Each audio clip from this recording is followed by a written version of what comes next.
Realmente, queridos, nós temos muitos motivos para agradecermos ao Pai.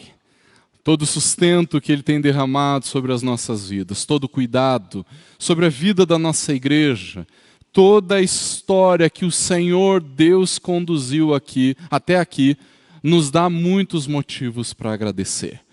E nós temos muitos motivos, queridos, para agradecermos, louvarmos ao Senhor por sermos a Igreja Presbiteriana do Tarumã. O Senhor tem nos agraciado, nos abençoado por fazermos parte desta igreja, desta comunidade, dessa família da fé. Que assim o Senhor nos sustente, queridos, que o Senhor continue a conceder da sua graça ao fazermos parte desta igreja. E assim, queridos, cada vez mais adorarmos o Senhor, celebrarmos a Ele, rendendo glórias ao Senhor, mas também sermos usados nas suas mãos, como igreja do Senhor, como discípulos de Cristo, na proclamação do Evangelho, no momento em que nós servimos a sociedade em que vivemos, e em tantas outras coisas nas quais o Senhor quer nos usar. E é exatamente por isso, queridos, que o tempo todo nós temos que continuar a sermos ministrados pela palavra do Senhor. E é isso que nós vamos fazer agora, neste momento. Por isso, eu te convido para abrir a sua Bíblia na primeira carta de João, no capítulo 1. Nós leremos, queridos, do versículo 5 ao versículo de número 10. Primeira carta de João, no primeiro capítulo, capítulo de número 1. Nós leremos, queridos, do versículo 5 ao versículo de número 10. 1 João 1. Do versículo 5 ao versículo 10, a palavra do Senhor nos diz assim: Ora, a mensagem que da parte dele temos ouvido e vos anunciamos é esta: que Deus é luz e não há nele treva nenhuma. Se dissermos que mantemos comunhão com ele e andarmos nas trevas, mentimos e não praticamos a verdade. Se, porém, andarmos na luz como ele está na luz, mantemos comunhão uns com os outros, e o sangue de Jesus, seu Filho, nos purifica de todo pecado. Se dissermos que não temos pecado nenhum, a nós mesmos nos enganamos e a verdade não está em nós. Se confessarmos os nossos pecados, Ele é fiel e justo para nos perdoar os pecados e nos purificar de toda injustiça. Se dissermos que não temos cometido pecado, fazemo-lo mentiroso e a sua palavra não está em nós. Vamos orar, queridos. Deus, em nome de Jesus, Pai, nós nos humilhamos diante do Senhor. Reconhecemos, ó Deus, a nossa dependência do Senhor. E como igreja, Deus, nós queremos ouvir a Tua voz falando conosco. Por isso, ó Deus, na Tua graça, que o Senhor fale aos nossos corações, ministrando as nossas vidas, trazendo transformação para nós, Deus. E que assim como o texto nos mostra, nós realmente possamos viver a verdade da luz. Age, Deus, com graça nas nossas vidas, fala conosco, é o que nós te pedimos, em nome e para a glória do Senhor Jesus. Amém. No último sermão, queridos, eu comecei a primeira parte dessa mensagem, onde nós conversamos sobre o engano das trevas, dizendo que o principal, ou pelo menos um dos principais problemas da igreja é o pecado, não desta igreja, mas da igreja de Cristo na face da terra. Eu vou relembrar algumas coisas do último sermão, caso você não se lembre, mas mesmo assim não se preocupe, porque você não vai ter prejuízos para compreender esta mensagem, a mensagem da palavra do Senhor para nós hoje, se você não lembra do último sermão. No entanto, se mais tarde você quiser ver essa mensagem, ela já está disponível aqui mesmo no nosso canal do YouTube. Se o principal problema da igreja, queridos, é o pecado, Então nós temos uma consequência desse problema, que é a forma como a igreja lida com o pecado. Às vezes, queridos, a igreja lida com o pecado sem nenhuma demonstração de graça, sem nenhuma demonstração de misericórdia, desprezando dessa forma aquele que teve o seu pecado exposto ou o seu pecado descoberto. Por outro lado, existem algumas circunstâncias em que as igrejas olham para os pecados expostos e porque não tem nenhum compromisso com a santidade e com a justiça de Deus, acabam por tolerar a impureza, por tolerar a maldade de alguns, mesmo que isso afete tremendamente a vida da igreja. E ainda existe uma terceira forma com a qual algumas igrejas lidam com o pecado. Existem aqueles que confiam tanto na sua justiça própria, tanto na sua própria moralidade, que simplesmente não conseguem perceber, como a Bíblia fala, que a nossa justiça é um trapo de imundície.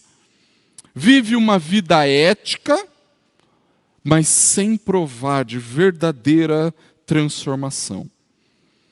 E isso nada mais é, queridos, do que uma tentativa frustrada de conquistar a salvação pelas suas próprias forças, pelos seus próprios méritos.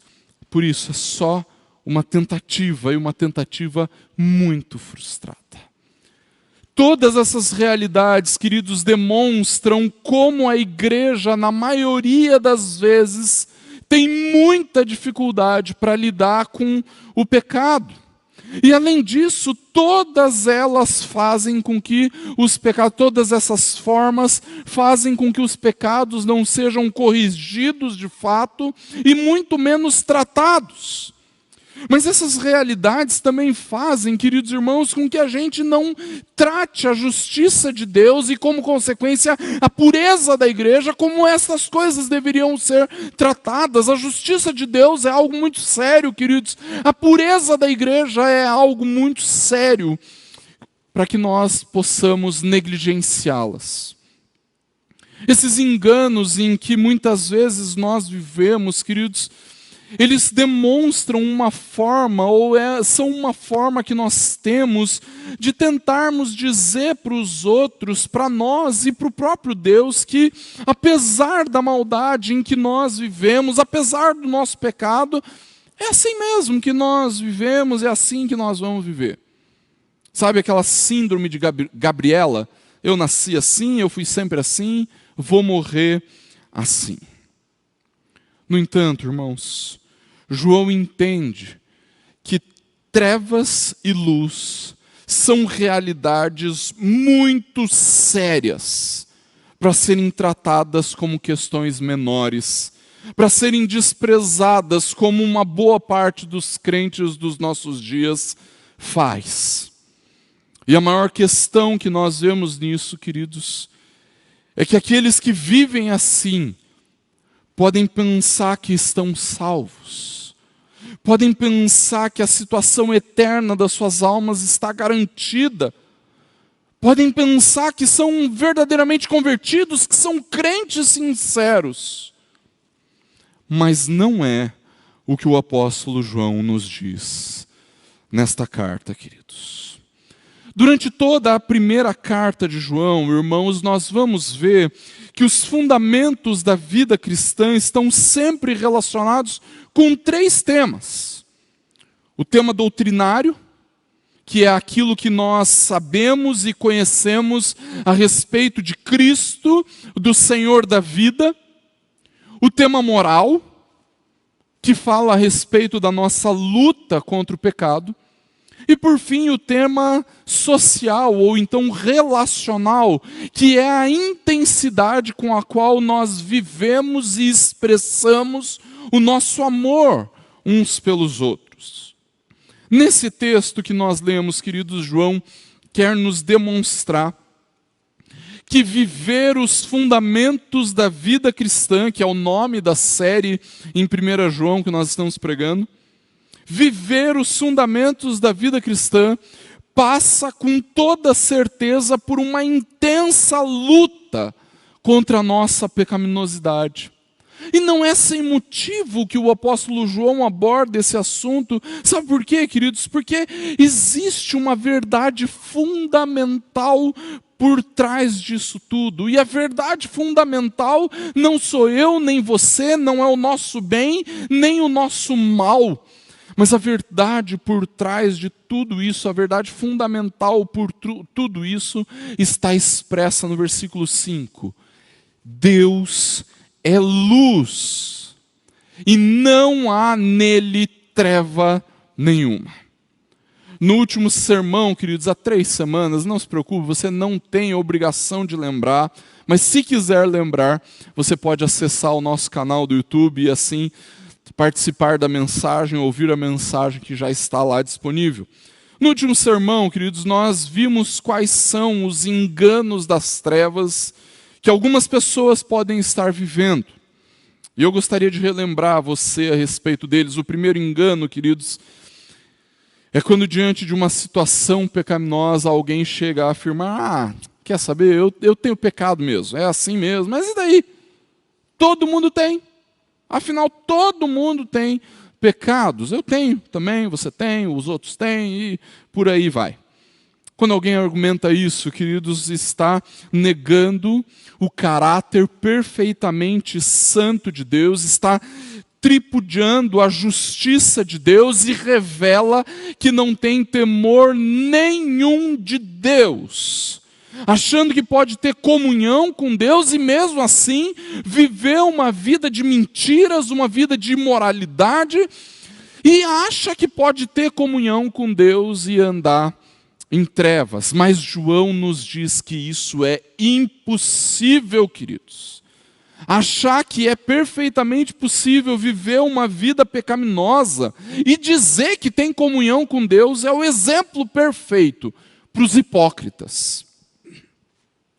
Eles parecem ter uma vida íntima com Deus, parecem ter uma vida até, quem sabe, de profunda piedade, de oração, ou parecem que são muito santos, mas andam nas trevas a passos largos, a caminho do inferno. Vivem de aparência e tentam enganar os outros com o seu jeitão espiritual. Mas, na verdade, andam em trevas. Quem faz isso, queridos, são aqueles que nós até chamamos de irmãos. São aqueles que frequentam até alguma igreja, em alguns casos chegam a participar ativamente de alguma comunidade, mas vivem na imoralidade, na mentira, no engano, estão andando em trevas. O segundo engano, queridos, das trevas, não é o sermão de hoje, eu estou apenas relembrando o que o texto já nos disse em outra ocasião. O segundo engano das trevas, queridos, é quando o cidadão tenta enganar a si mesmo. Ele tem um falso alívio para a sua consciência quando ele peca. Quer saber? Não dá nada. Não tem problema. Eu costumo dizer, irmãos, que esse não dá nada é o passaporte do inferno. Olhar para o pecado e pensar que não dá nada demonstra o coração de alguém que não tem nenhum temor de Deus, que não compreende a justiça do Senhor, que não entendeu que está constantemente debaixo do escrutínio de Deus. O indivíduo que ignora a existência do pecado, ou então que ignora a influência e a consequência do seu pecado na sua vida, simplesmente está tão cego que nem consegue perceber que as trevas anestesiaram o seu entendimento. Ignorar a existência do pecado, ignorar o que Deus diz a respeito do pecado, não torna ninguém menos pecador. Mas existe ainda um terceiro engano das trevas, queridos. Muitas pessoas acham que o que determina o certo e o errado nas suas vidas é o seu bem-estar. Se eu me sinto bem, então eu não tenho cometido pecados, então está tudo bem. Até porque o que importa é que eu estou feliz. Eu estou feliz, então está tudo bem. Irmãos, não somos nós que decidimos o que é certo ou errado. Deus é quem decide isso na sua palavra. Não é o nosso bem-estar ou a nossa justiça própria ou a nossa aparente felicidade que nos diz o que é pecado. É a palavra de Deus que nos diz o que é pecado. E tentar se justificar diante de Deus, dizendo que não tem cometido pecado porque se sente bem, porque se sente feliz, é uma tentativa de enganar o próprio Deus. Mas tem um detalhe, queridos. De Deus não se zomba. E estes, sem dúvida alguma, receberão em si mesmos o justo juízo de Deus, justamente porque têm cultivado os enganos das trevas em seus corações.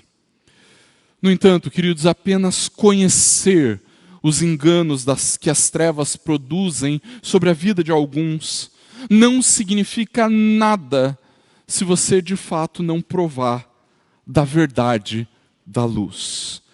Para você viver os fundamentos da vida cristã, que é o tema da nossa série, queridos, não basta apenas conhecer o engano das trevas, mas você também precisa viver a verdade da luz. Uma ilustração de última hora que me veio aqui, queridos, é que nós estamos com a igreja vazia. Estão comigo aqui apenas o diácono Lucas e o Vitor, que estão ajudando na transmissão. Quando eu cheguei aqui, queridos, eles estavam montando, tem 2 holofotes aqui na minha cara. Você só conseguiria ver se afastasse o zoom da câmera, mas não precisa ver, é só você acreditar. Tem 2 holofotes aqui no meu rosto, assim. Tudo isso porque quando mudava para essa câmera aqui, que de vez em quando você me vê falando com você, ficava um pouco mais escura a imagem. E um jeito que o Lucas e o Vitor deram foi colocar 2 luzes bem fortes aqui para compensar a ausência de luz que nós teríamos aqui. Queridos, simplesmente saber que existe trevas não serve para nada. Simplesmente conhecer o engano das trevas não serve para nada se você não desfrutar do benefício da verdade da luz. Nós precisamos provar da verdade da luz, meus irmãos. Para você viver os fundamentos da vida cristã, que é o tema da nossa série, não basta apenas conhecer o engano das trevas, mas nós também precisamos viver a verdade da luz. E o que eu gostaria, irmãos, é que hoje à noite nós pudéssemos encher os nossos corações com a verdade da luz e entendermos como é importante viver na luz, andar na luz. E a primeira verdade da luz, queridos irmãos, é andar na luz é a condição para ter comunhão com os meus irmãos. Andar na luz é a condição para ter comunhão com os meus irmãos, e isso é especialmente bonito de pensarmos hoje, queridos. Dia em que nós celebramos o aniversário da nossa igreja, o aniversário de organização da nossa igreja. No versículo 3, queridos, que nós não lemos hoje, João nos diz que existe uma condição para que exista comunhão na vida da igreja. Ele nos diz que a condição para provarmos de comunhão na igreja é viver uma verdadeira experiência com Cristo. Apenas experimentando de uma experiência com Jesus, nós temos comunhão com Ele e com o Pai, e só através da comunhão com Deus que nós podemos ter comunhão uns com os outros.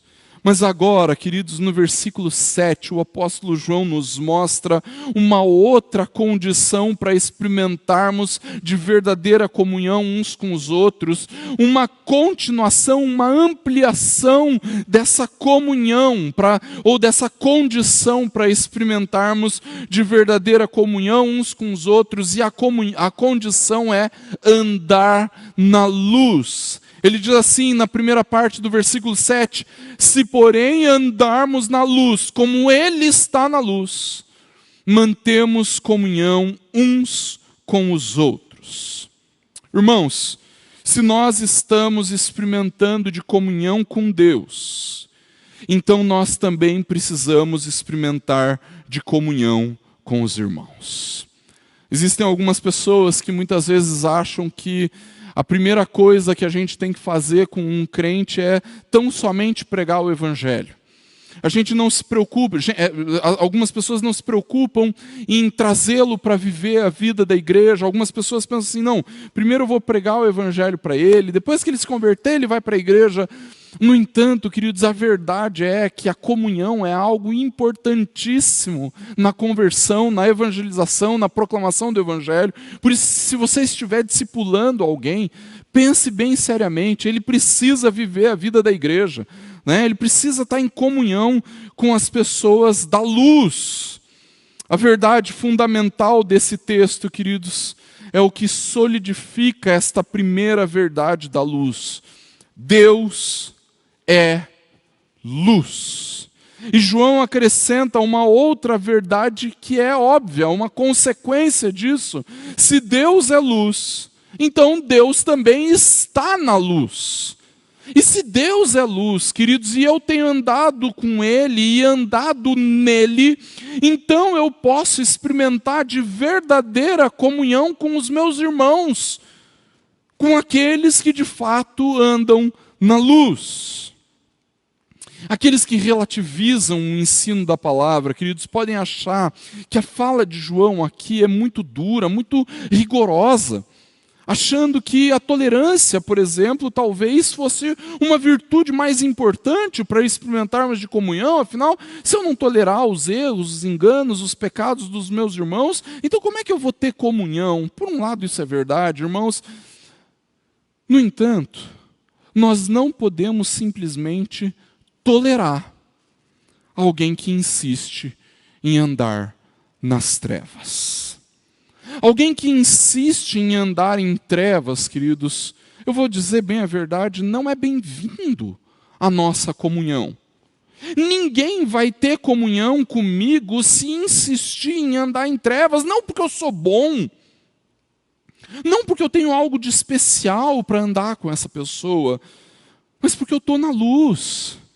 Ninguém vai ter comunhão com você se insistir em andar em trevas, não porque você é melhor que essa pessoa, mas porque você está na luz. Um dos nossos problemas como igreja, irmãos, é que muitas vezes nós simplesmente toleramos em nosso meio gente que insiste em andar em trevas. Gente que claramente se rebela contra a palavra de Deus, gente que tripudia, que zomba de Deus, através das suas mentiras, enganos e imoralidades. E aí, quando os escândalos acontecem, aí sai gente da igreja, aí fala mal dos pastores, fala mal do conselho, fala mal dos líderes da igreja, mas até ontem estava convivendo com o andarilho das trevas sem problema, não é verdade? Entenda, o altar da tolerância não pode ser o lugar onde nós sacrificamos a verdade do evangelho ou a pureza da igreja. O altar da tolerância não pode ser o lugar onde nós sacrificamos a verdade do evangelho ou a pureza da igreja. Preste bem atenção. Quando o texto fala sobre alguém que insiste em andar em trevas, é importante que você entenda o contexto daquilo que João fala. Lembre-se, Estes que insistiam em andar em trevas, no contexto da carta de João, eram os falsos mestres gnósticos. Ou seja, aqueles que eram pessoas que estavam na vida da igreja, eram pessoas que viviam a vida da igreja. João não estava falando de gente que começou a caminhada cristã agora, ou então de gente que ainda não se converteu necessariamente.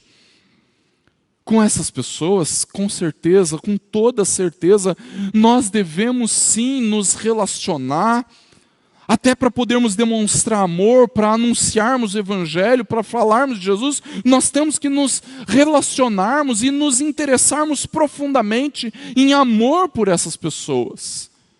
João também não está falando de um irmão que, surpreendido em pecado, se arrependeu, buscou ajuda e que quer ser tratado, quer ser corrigido, quer melhorar.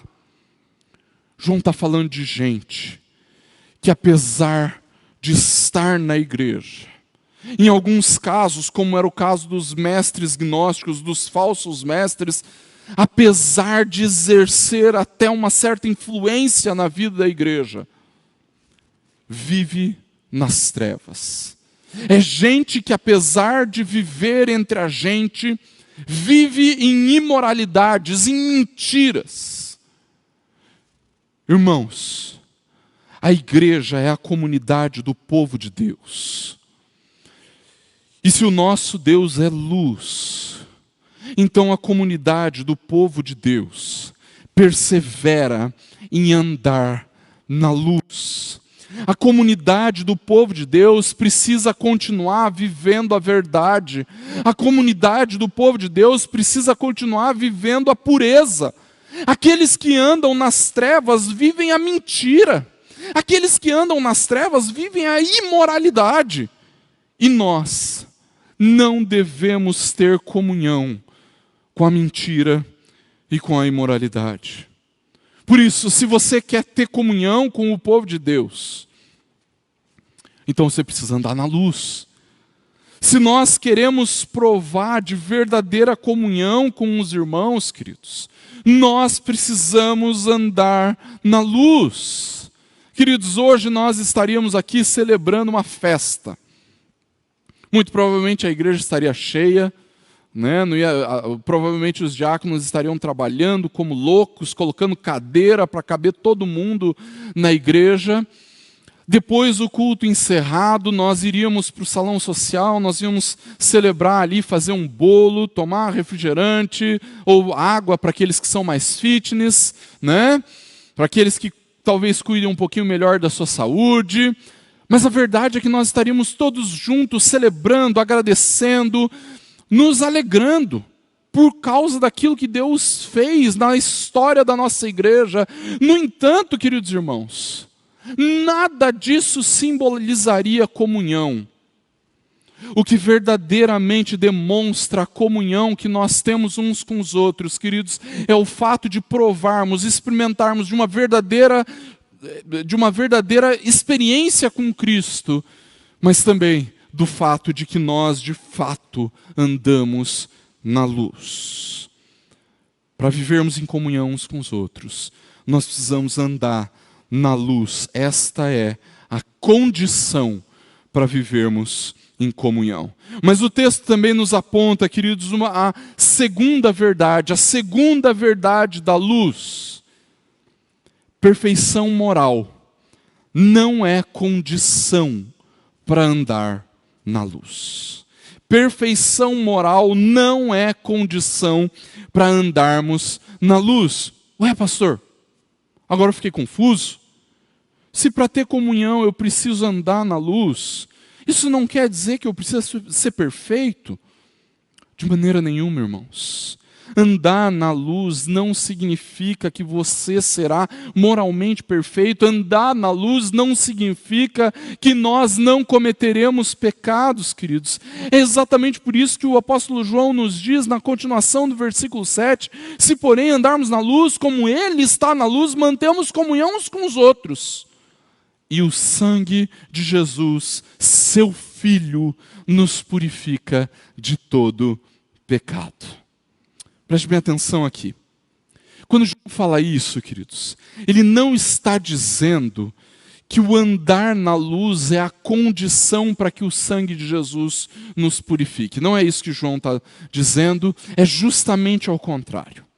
É porque nós somos purificados pelo sangue de Cristo que então nós podemos andar na luz. No entanto, João também está nos mostrando que, mesmo quando nós andamos na luz, mesmo quando nós temos comunhão verdadeira com os nossos irmãos, nós estamos sujeitos ao pecado.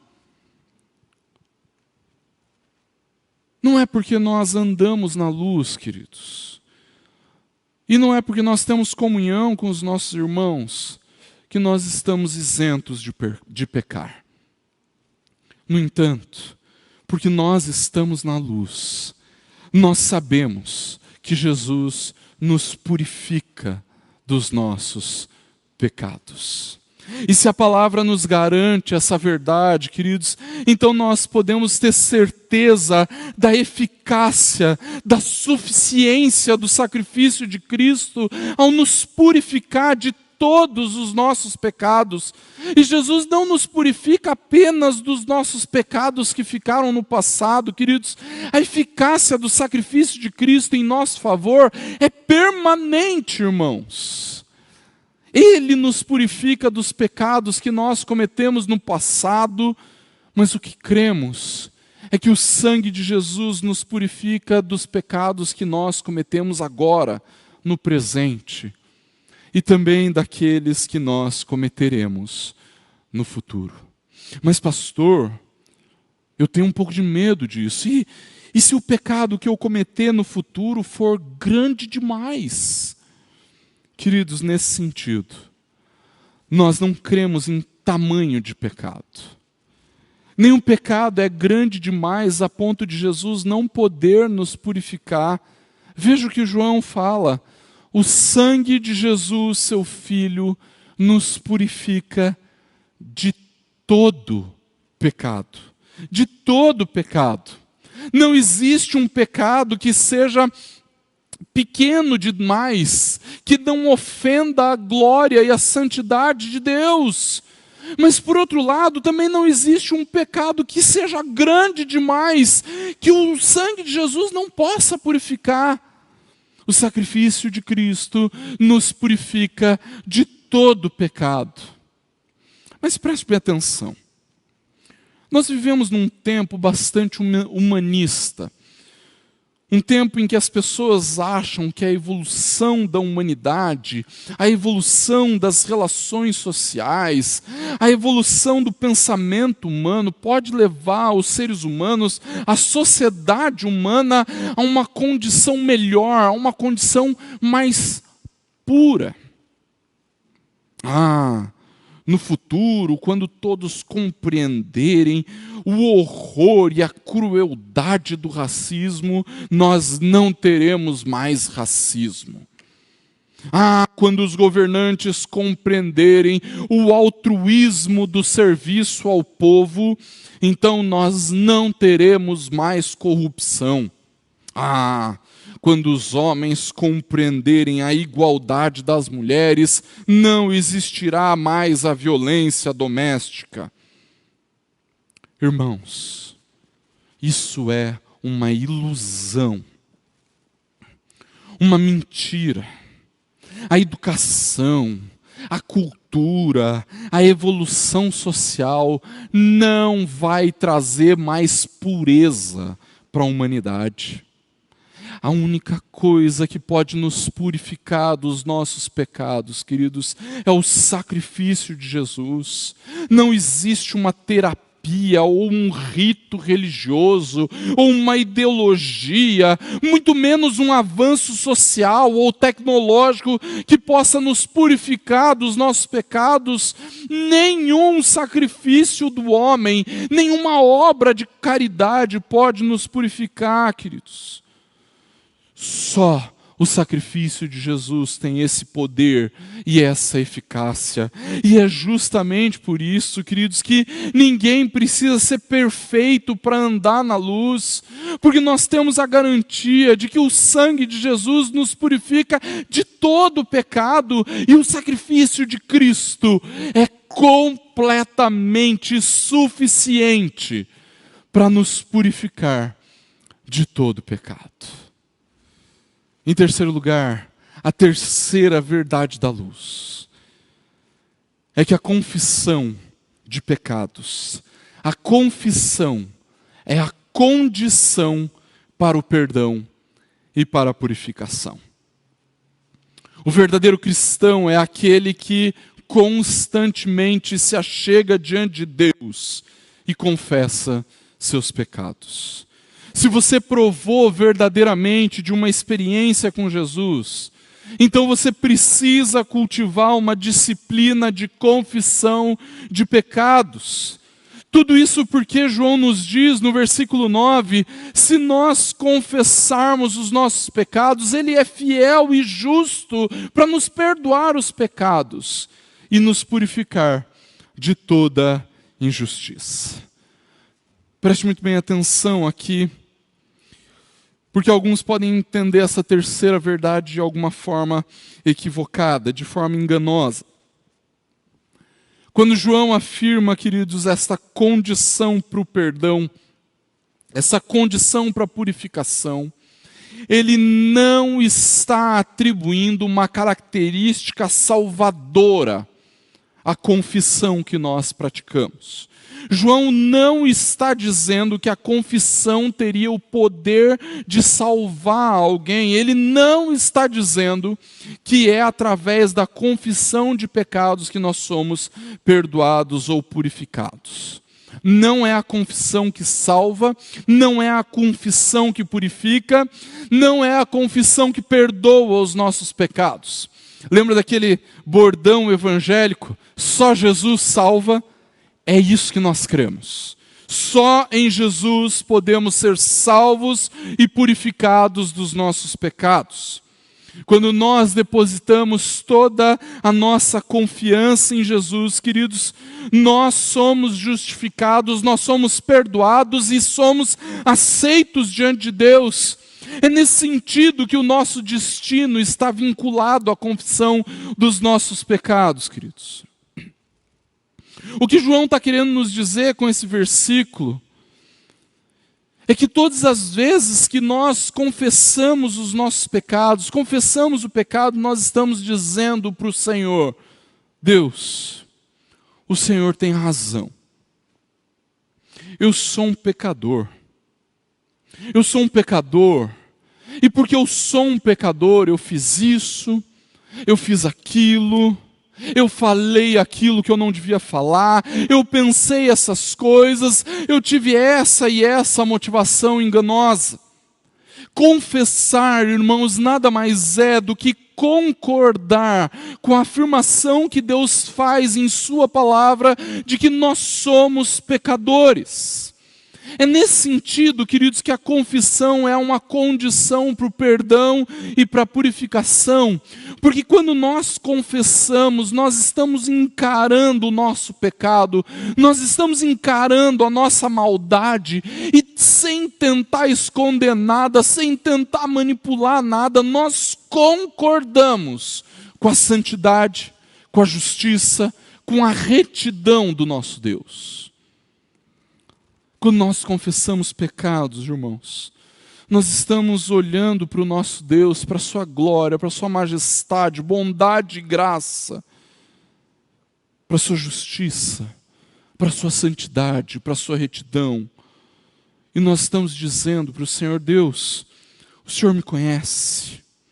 Melhor do que ninguém, o Senhor me conhece, conhece o meu coração, sabe tudo que está dentro de mim, o Senhor sabe o quanto eu sou podre, sujo, pecador. Será que dá para dar um jeito? Quando nós confessamos, queridos, nós estamos depositando toda a nossa confiança naquele que é fiel e justo. E nós fazemos isso porque nós não podemos confiar em nós mesmos, queridos. Irmãos, essa é uma verdade maravilhosa. Deus não nos perdoa porque Ele enxerga em nós alguma bondade. Ele não nos perdoa porque Ele enxerga em nós alguma justiça.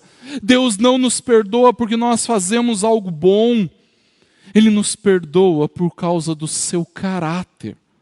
Deus é fiel e justo. Não depende do que eu faço, mas depende do que Jesus fez. É por isso, queridos, que a confissão de pecados é uma disciplina que evidencia que verdadeiramente nós somos salvos. Porque é o próprio Espírito Santo de Deus que nos leva à confissão. A confissão não é algo que simplesmente surge na nossa mente, que aparece no nosso coração do nada como um estalo, mas é o Espírito quem nos confronta, que nos faz enxergar o nosso pecado. E então, queridos, ao percebermos esse pecado, nós nos achegamos diante de Deus, nos humilhamos e confessamos. Confessamos sabendo que Deus é fiel e justo, nos perdoa e nos purifica da iniquidade do nosso pecado. É nesse sentido, queridos, que João nos mostra que a confissão dos pecados é condição para o perdão e para a purificação. Não porque a confissão tenha poder para realizar essas coisas, mas porque Deus move a confissão na nossa mente e nos nossos corações e nos faz enxergar o Senhor como Ele verdadeiramente é, fiel, justo e perdoador. Concluindo, queridos, no último sermão, nós fomos apresentados aos enganos das trevas. Achar que podemos ter comunhão com Deus e andar em trevas. Ignorar o pecado e as trevas que o pecado nos impõe. E achar que não é o Senhor quem define o que é pecado ou o que é certo e errado, mas é o nosso bem-estar, a nossa felicidade que importa. Hoje, queridos, nós estamos diante da verdade da luz. Para termos comunhão com os nossos irmãos, nós precisamos andar na luz. Se nós estamos celebrando o nosso aniversário, o aniversário de organização da nossa igreja, nós precisamos nos lembrar disso, queridos. Para vivermos em comunhão uns com os outros, verdadeira comunhão uns com os outros. Então nós precisamos andar na luz. Nós não somos perfeitos. A segunda verdade da luz, nós não somos perfeitos. Mas não se preocupe, Deus não exige perfeição da nossa parte para andarmos na luz, porque é o sangue de Jesus que nos purifica do nosso pecado. E é o sangue de Jesus que nos dá capacidade de andarmos na luz.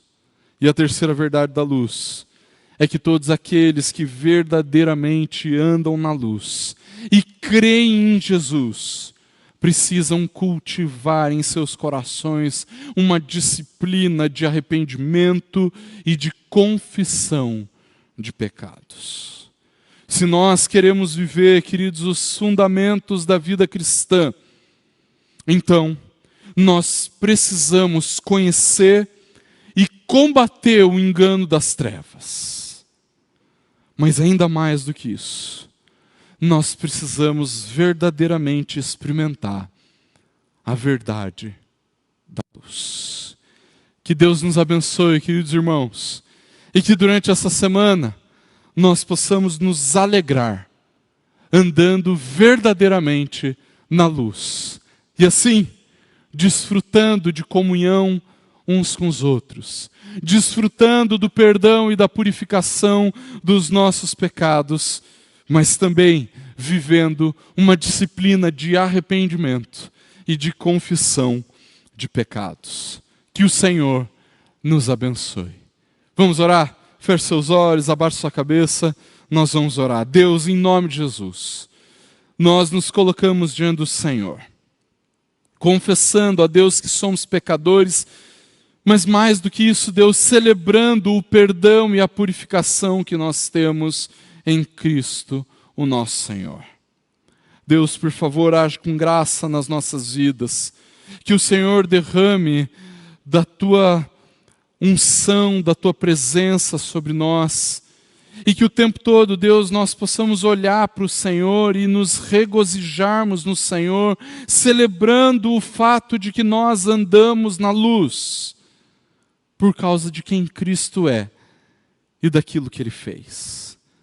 Age com graça nas nossas vidas, nos traz grande constrangimento a respeito do nosso pecado, mas que o Senhor nos conduza em graça, cultivando o arrependimento e a confissão. Age, ó Deus, nas nossas vidas, é o que nós te pedimos. Pai, nós clamamos em especial pela nossa igreja, que o Senhor continue a nos abençoar, que o Senhor continue a derramar da Tua graça sobre as nossas vidas, e que assim como nessa semana que entra, nós celebramos 63 anos de organização da nossa igreja, nós ainda possamos celebrar tantos outros anos na Tua presença, andando na luz, vivendo a verdade do Evangelho, de forma simples, acolhedora e fiel à palavra. Fala aos nossos corações. Obrigado a Deus pela igreja presbiteriana do Tarumã. Obrigado, Deus, por essa igreja, por essa família que nos acolhe. Obrigado, Deus, porque aqui nesta igreja nós podemos ouvir e viver de fato o Evangelho. Age com graça nas nossas vidas, nos dá uma boa semana. É o que nós te pedimos, em nome e para a glória do Senhor Jesus. E agora, meus amados irmãos, que a graça incomparável de Jesus, o nosso Senhor, o amor infinito de Deus, o nosso Pai, e a consolação do Espírito Santo de Deus seja com você, com a sua casa, com a nossa igreja e com toda a igreja do Senhor Jesus, espalhada pela face da terra hoje. E assim seja para todo sempre, em nome de Jesus. Amém.